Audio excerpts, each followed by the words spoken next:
Le département de l'Indre compte aujourd'hui plus de 300 églises. Qu'elles soient au cœur des villages ou plus isolées dans la campagne, elles ont toutes et regorgent toutes de trésors à la fois très anciens et contemporains.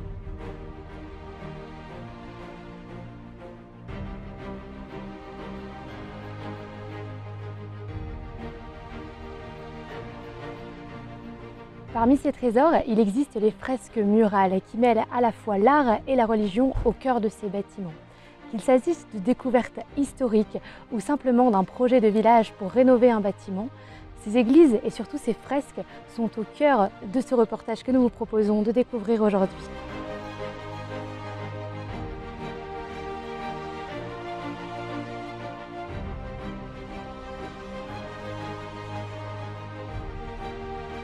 Bonjour à toutes et à tous et bienvenue dans ce nouvel épisode d'Au centre de la question. L'histoire du Berry a fortement été influencée par l'art roman. La religion prenait une place très importante dans des époques plus anciennes, mais suite à la séparation de l'Église et de l'État et à un exode massif vers les villes, les églises de campagne ont eu tendance à être oubliées. De nombreuses d'entre elles recèlent des trésors que nous allons vous faire découvrir au fil de cet épisode. Les fresques murales seront mises à l'honneur. Pour découvrir l'Indre aujourd'hui, nous vous proposons de la découvrir sur la route des fresques.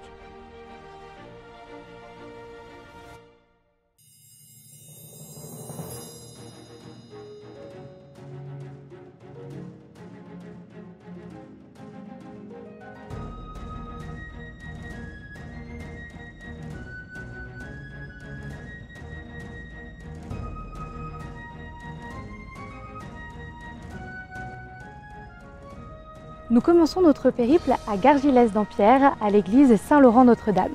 Considérée comme l'un des plus beaux villages de France, cette église s'inscrit parfaitement dans l'harmonie que dégage ce village.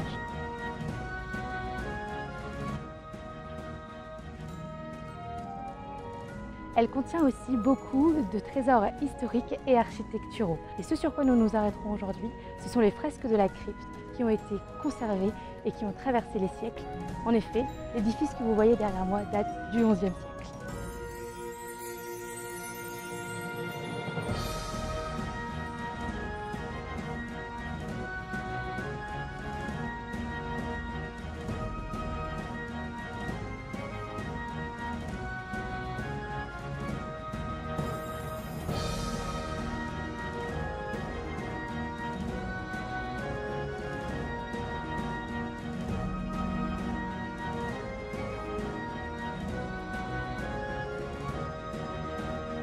Quelques kilomètres de notre première étape, à quelques kilomètres de Gargilès, nous sommes maintenant au Menou. L'église du Menou est réputée pour ses fresques remarquables qui ont été peintes par l'artiste Carrasco. Décédé aujourd'hui, nous avons la chance de rencontrer Olga Carrasco pour une visite exclusive de cette église et surtout une explication autour de ses fresques originales et impressionnantes.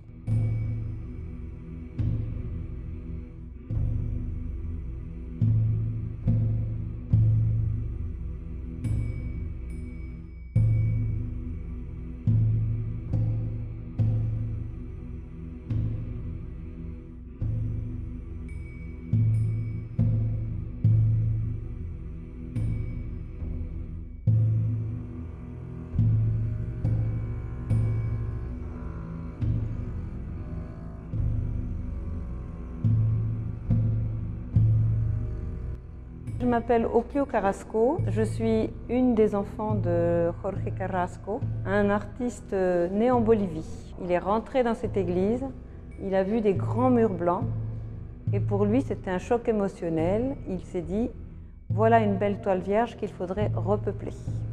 Alors il discute un an avec les arts sacrés et les beaux-arts pour qu'on lui donne l'autorisation de peindre, évidemment, cette église comme il l'entendait. Carrasco ne voulait pas produire de maquettes, mais pour lui, l'art c'est comme la vie, c'est en perpétuel mouvement, en perpétuel devenir. Donc il aimait à raconter devant les autorités ecclésiastiques et les arts sacrés et les beaux-arts. J'ai posé la question suivante, je leur ai dit, messieurs, je sais ce que vous attendez de moi, vous voulez un portrait de Dieu. Moi je suis peintre, un portrait je sais faire, mais qui d'entre vous a réellement rencontré Dieu ? Est-ce que Dieu est homme ou est-ce qu'il est autre chose? Et s'il est homme, qui est capable de fournir une documentation suffisamment précise pour que l'on puisse en faire le portrait? À l'époque, c'était Monseigneur Girard qui présidait le diocèse de Bourges, qui lui a répondu « Bah alors, Carrasco, tu auras carte blanche ». Nous continuons notre périple au petit village d'Arton, village de 1200 habitants qui comporte lui aussi une église avec des fresques murales très impressionnantes. Datée du XIIe siècle, cette église est à la fois fascinante par les fresques qui la composent, mais aussi par l'histoire qui l'a construite. Bien qu'elle soit très différente de celle qui était construite au XIIe siècle, cette église et surtout les fresques qui la composent ont été un projet de village.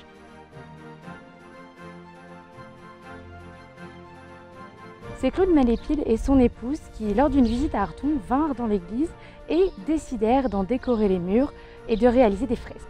Tout le village se mit à l'œuvre et nous avons aujourd'hui les fresques que nous vous proposons de découvrir tout de suite.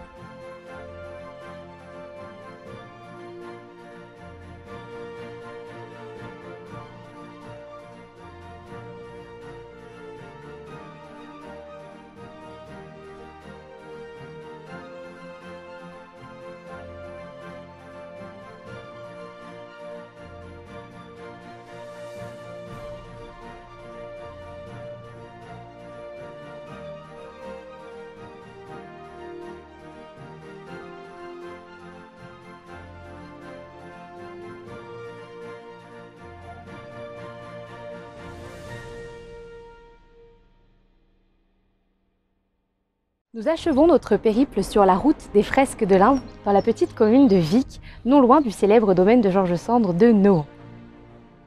Cette église retrace sur ses murs de célèbres scènes de l'Évangile, notamment la scène du dernier repas ou la scène du baiser de Judas. Bien qu'il soit difficile de dater ces fresques, on sait qu'à la Révolution, cette église que vous voyez derrière moi servait de grange. Et il ne faut attendre seulement 1849 pour redécouvrir les 4 murs et les secrets de ces peintures murales. Suivez-nous.